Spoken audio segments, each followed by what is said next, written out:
Why don't they make more amps like this? What I'm holding here, my friends, may be the end of an era, and everyone should be sad about it.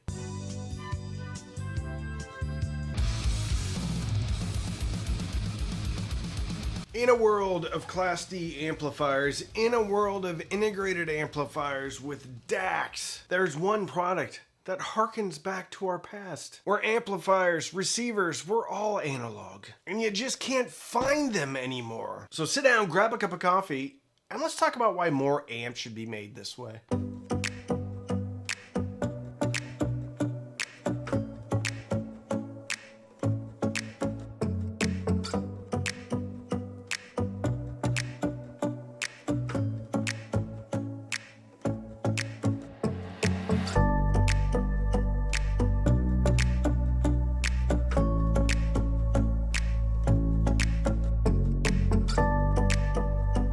All analog, toroidal transformer, and inverted text on the back. What's not to like?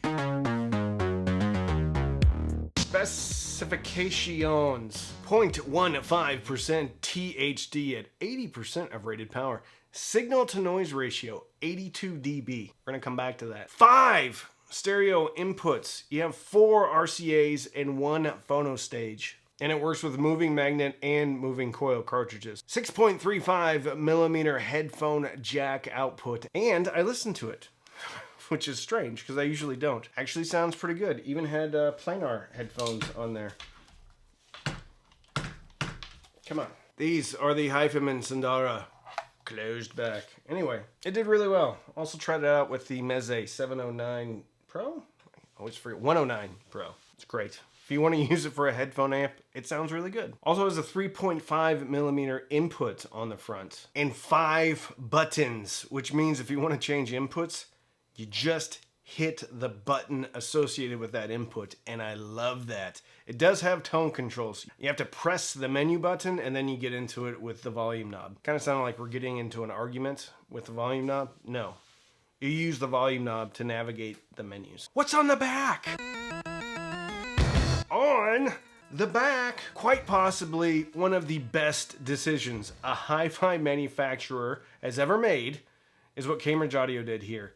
And it's invert. Because I was inverted. The text on the back, which means when you're leaning over this amplifier, you know what you're actually plugging into. Brilliant. As stated before, there are 4 analog inputs and 1 phono input. You got a ground back there, but you also have a 5 volt 500 milliamp output, basically like a charger. And I hooked the SMSL SU1 DAC up to that, so it was powering the DAC itself. You can also use that jack to power a Weem streamer. So now you can have all the digital music at your fingertips. Then 1 pair of speaker binding posts, and then you have a 230 volt or 110 volt switch on the back. IEC power connector. This is a chip-based amplifier. I know, sometimes people think chip-based amplifiers are Class D amplifiers. No, there is a chip in here. It's the same chip used actually for a while in one of the Akatika amplifiers. The takeaway here is the bones, the parts used in this amplifier are really, really good. And this is a traditional design with filter caps, with toroidal transformer, and then all of the other parts, transistors, diodes, resistors that go into an amplifier. They don't make them like this anymore. This type of amplifier, an analog-only amplifier, is more and more rare every day, especially one that's affordable. In the world of digital music, in the world of integrated amplifiers with DACs, this thing is basically a dinosaur. But what I love about that is you're not paying for anything that you don't need. And one of my favorite things, and probably if you're watching the channel, my channel, one of your favorite things is probably pick out individual components. DACs, a digital to analog converter.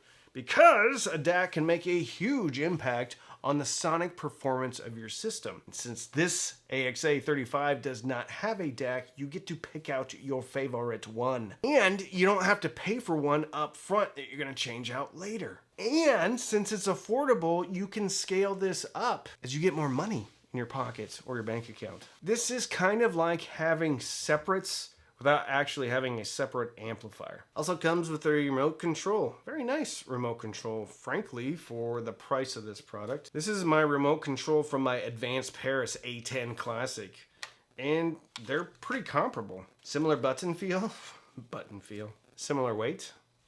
Very good. Great job, Cambridge Audio, on your remote control choice. The elephant in the room, 35 watts into 8 ohms. A lot of people are going to scream, go, no, there's not enough power. But I had this hooked up to a variety of speakers, including a little bit hard to drive speaker, the ELAC Unify 2.0. It's a 6 ohm speaker, but I think it's only like 85 dB sensitive.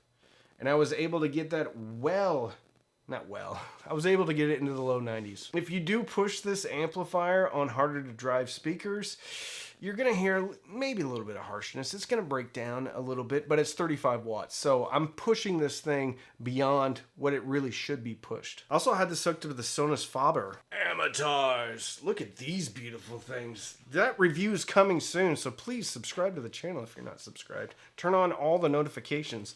The bell notifications, the pots and pans notifications, all of them. I also had these hooked up to the Sony SSCS5. Also had these hooked up to the ELAC BS41. So not a crazy amount of power, not a crazy signal to noise ratio rating. Does that matter? No, it doesn't. This thing is unapologetically rich and full. The sound reminds me of my vintage Macintosh C15 preamp going into a Macintosh 7270, big old Bauer amplifier. Sonically, it sounds similar. Syrupy, yummy, romantic. Some people would call that the British sound. I don't think that's fair because I've heard all sorts of British design componentry and they all sound a little bit different, but this one has a lot of caramel, a lot of oomph in the lower mid-range, a lot of oomph in the bass. And I love it because this can tame a wild speaker faster than a British nanny who woke up with a hangover putting a bunch of petulant children in line. An au pair. This amplifier injects warmth into the mid-range, some bass punch on the bottom, and smooths out the intense, unbearable highs. With the ELAC 2.0, which is funny because this is a speaker that actually needs a lot of power.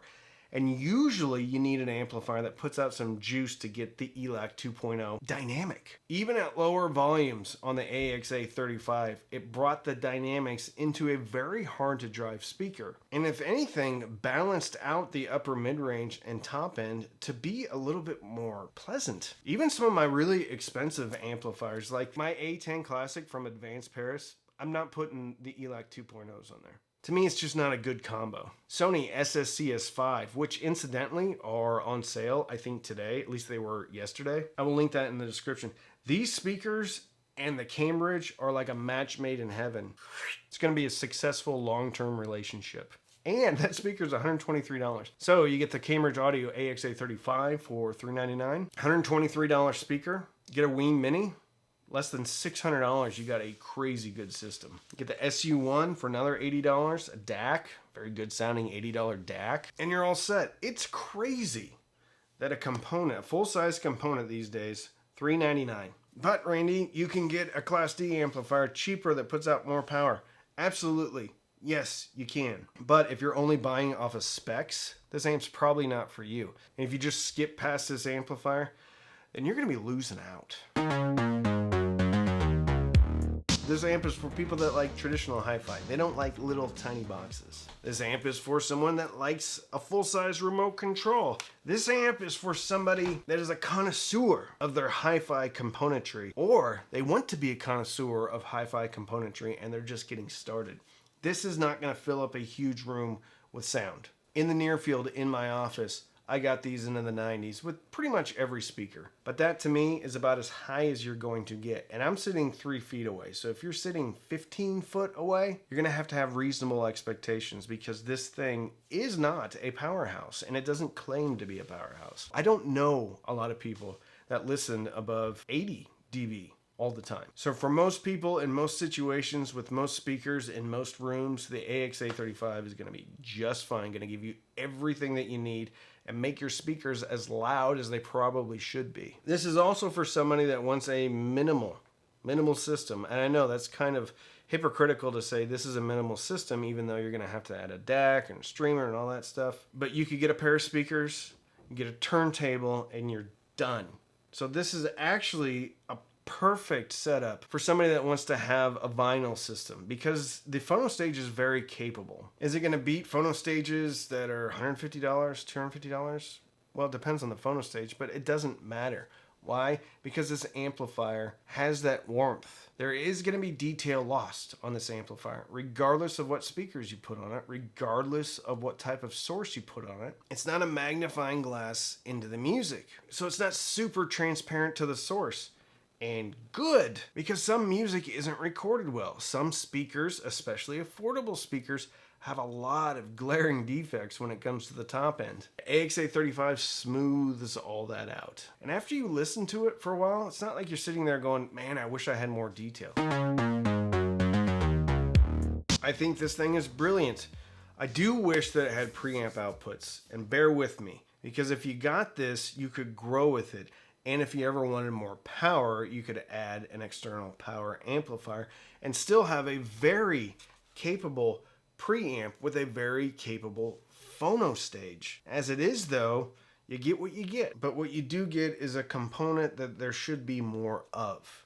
I get it, convenience, everybody wants one box. But with all of the wonderful, super affordable DACs out there, I wish there were more integrated amplifiers that were just analog. If you have reasonable expectations of the power and you know what type of sound you're getting into, I don't see anything out there beating the AXA35. And at $399, I think it's an absolute steal. So if you want to support the channel, you can sign up for Patreon, patreon.com/cheapaudioman. Every Sunday night, we have Patreon-only Zooms, like tonight. You can also use the links in the description. Those will be affiliate links, at least most of them, which means if you click and you buy, I get a commission, but it doesn't cost you any more though, so it's a great way to support the channel. You can also buy me a cup of coffee. Down at the bottom of the video, there's a thanks button. Put a little money in the tip jar, but don't feel compelled to buy me anything. You can also try out Amazon Music for free, Tidal Music. Links in the description. So don't binge watch anything on Netflix or Hulu. Get you a smooth operator, the AXA35 from Cambridge Audio, and fill your soul with happiness. And with that, I'm Randy, the Cheap Audio Man.